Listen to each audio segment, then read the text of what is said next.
quelles sont les différentes approches de la discrimination.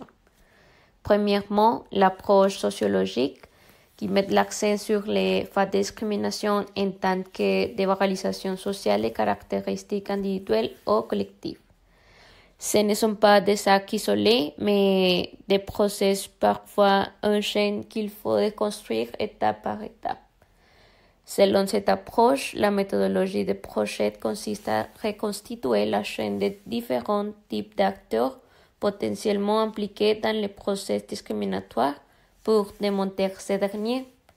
La prévention des discriminations suppose alors une responsabilisation des acteurs pour les mener à interroger leurs pratiques sans les culpabiliser systématiquement. L'approche suivante, c'est le juridique. Dans ce cas, pour constater une discrimination, le juge peut vérifier que la décision contestée sur la prise en compte délibérée d'un des 18 motifs prohibés par le Code pénal. Actuellement, la procédure de mobilisation de droit par les victimes a été facilitée. Les associations ou les syndicats ont la possibilité d'ester en justice et offrir une assistance juridique aux personnes victimes de discrimination. Et finalement, une catégorie restrictive où le principe d'égalité renvoie à une conception extensive de la discrimination. Toute différence de traitement qui n'est pas justifiée par une différence de situation est prohibée, sauf motif d'intérêt général. Par contraste, la conception de la discrimination est plus restrictive, tant dans le périmètre des attentes illégitimes à l'égalité que dans celui de son champ d'application. En premier lieu, la discrimination repose sur un mode d'appréhension catégoriel des critères prohibés.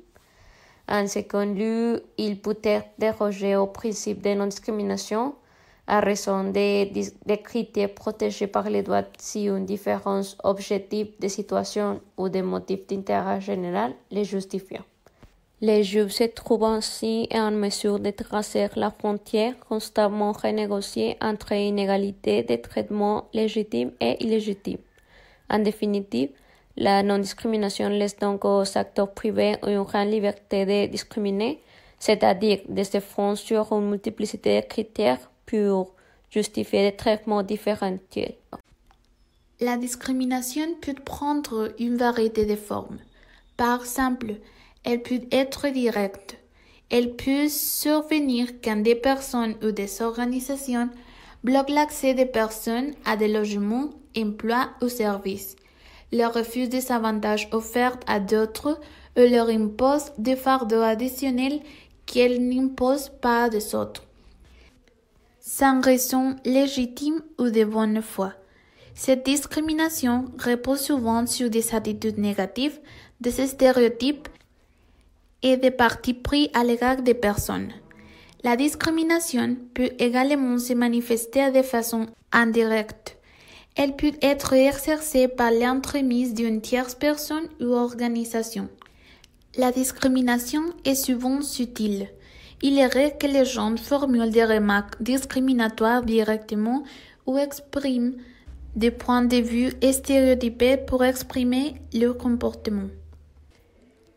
Pour établir qu'il y a une discrimination subtile, il est habituellement nécessaire d'examiner l'ensemble des circonstances de façon à déceler un modèle de comportement discriminatoire. Des actes individuels peuvent sembler ambigus ou se justifier lorsque on les examine de façon isolée, alors que lorsque les met en contexte. Ils peuvent permettre de conclure que la discrimination fondée sur un motif a constitué un facteur dans le traitement d'une personne. Tout écart inexplicable par rapport aux pratiques habituelles peut aussi servir à démontrer l'existence de discrimination. Les critères applicables uniquement à certaines personnes et non à d'autres peuvent également constituer une preuve de discrimination si l'on peut démontrer que des personnes et des groupes sont visés par un traitement différent. Parfois, des règles, des normes, des politiques, des pratiques ou des exigences d'apparence neutre peuvent avoir un effet préjudiciable sur les personnes. Et vous vous demanderez, comment identifier une situation de discrimination? Aujourd'hui, la discrimination est punie par la loi dans de nombreuses régions du monde, mais dans de nombreux cas, les victimes ne sont pas conscientes de la discrimination. Et c'est pourquoi il est très important de l'identifier, afin de le dénoncer et de l'arrêter. Une personne est victime de discrimination quand elle reçoit un traitement différent, de mépris ou simplement quand elle est séparée des autres. Si une norme ou une pratique place une personne dans une situation désavantageuse en raison de son origine raciale, ethnique ou quelques conditions, ou quand sa dignité n'est pas respectée, c'est-à-dire qu'elle reçoit des commentaires hostiles, dégradants, intimidants ou offensants. Nous pouvons trouver des actes de discrimination qui passent inaperçus dans la vie quotidienne. Par exemple, quand une école privée n'accepte pas les candidatures d'étudiants handicapés parce qu'ils ont besoin de mesures d'adaptation coûteuses, ou aussi quand nous avons des préjugés envers les gens en raison de leur apparence physique. Il y a beaucoup de situations de discrimination aujourd'hui et nous devons les identifier pour cesser de contribuer à la haine dans notre société. Actuellement, il y a de la discrimination dans de nombreux endroits comme au travail, quand une personne se va refuser un emploi pour quelques raisons comme l'apparence physique, une condition, leur croyance ou leur race. De même, dans l'éducation, quand une personne se va refuser l'éducation pour quelques raisons. Autant dans les médias, car de nombreuses personnes n'ont pas la même voix dans la société quand ils vivent des inégalités à cause de leur croyance, leur race ou leur origine ethnique.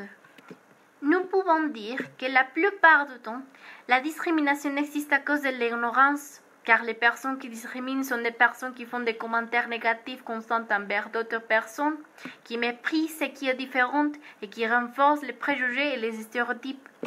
Une situation pour illustrer cela est quand les familles monoparentales sont discriminées en leur refusant d'adopter un enfant ou aussi quand elles sont désapprouvées par la société seulement parce que les personnes ne comprennent pas ce qui est différent. En résumé, la discrimination est effectuée par des personnes intolérantes, aussi dès qu'elles ne comprennent pas, ou par des personnes avec un discours de haine. Les principes de non-discrimination et de l'égalité des chances sont deux principes fondamentaux de la protection des droits de l'homme.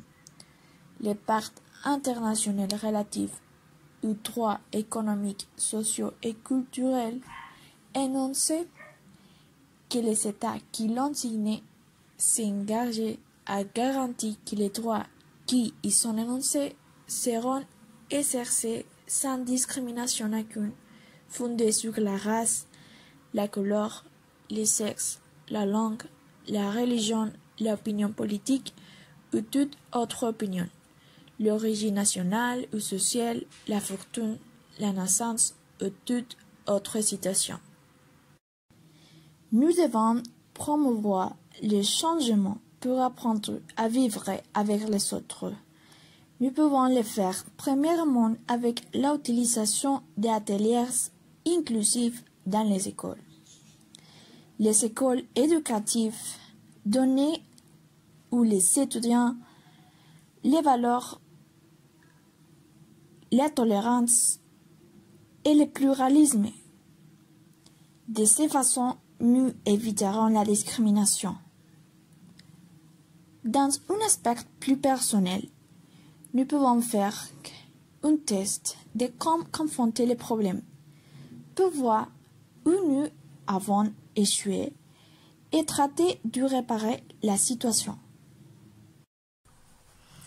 Pour solutionner la problématique sociale de la discrimination, nous devons créer un lien avec être pluraliste. Un système pluriel est celui qui accepte, reconnaître et tolère les différentes pensées dans la société. Le pluralisme et la coexistence de tous les groupes sociaux sur un plan d'égalité, de respect et tolérance. Quels sont-ils? Le Conseil national de prévention de la discrimination, CONAPRED, est un organisme d'État créé par la loi fédérale pour prévenir et éliminer la discrimination. LFP2, approuvé le 29 avril 2003 et publié au journal officiel de la Fédération de OF. Le 11 juin de la même année, le Conseil est la principale institution de promotion des politiques et de mesures visant à contribuer au développement culturel et social, à promouvoir l'inclusion sociale et grandir les droits à égalité, qui est le premier des droits fondamentaux de la Constitution fédérale. CONAPRED est également responsable de la réception et du règlement des plaintes concernant des actes discriminatoires présumés commis par des particuliers ou des autorités fédérales dans l'exercice de leurs fonctions. Le CONAPRED mène également des actions visant à protéger tous les citoyens contre toute distinction ou exclusion fondée sur les origines ethniques ou nationales, les sexes, les âges, les handicaps, les états sociaux ou économiques, les conditions de santé, la race, la langue, la religion, les opinions, les préférences sexuelles et l'état matrimonial ou tout autre qui entre eux. La CONAPRED est également chargée de recevoir et de résoudre les plaintes pour actes discriminatoires présumés commis par des individus ou par les autorités fédérales dans l'exercice de leurs fonctions, de même CONAPRED développe des actions pour protéger tous les citoyens de toute distinction ou exclusion fondée qui empêchent ou annuler les reconnaissances ou l'exercice des droits de la égalité relais d'échange des personnes.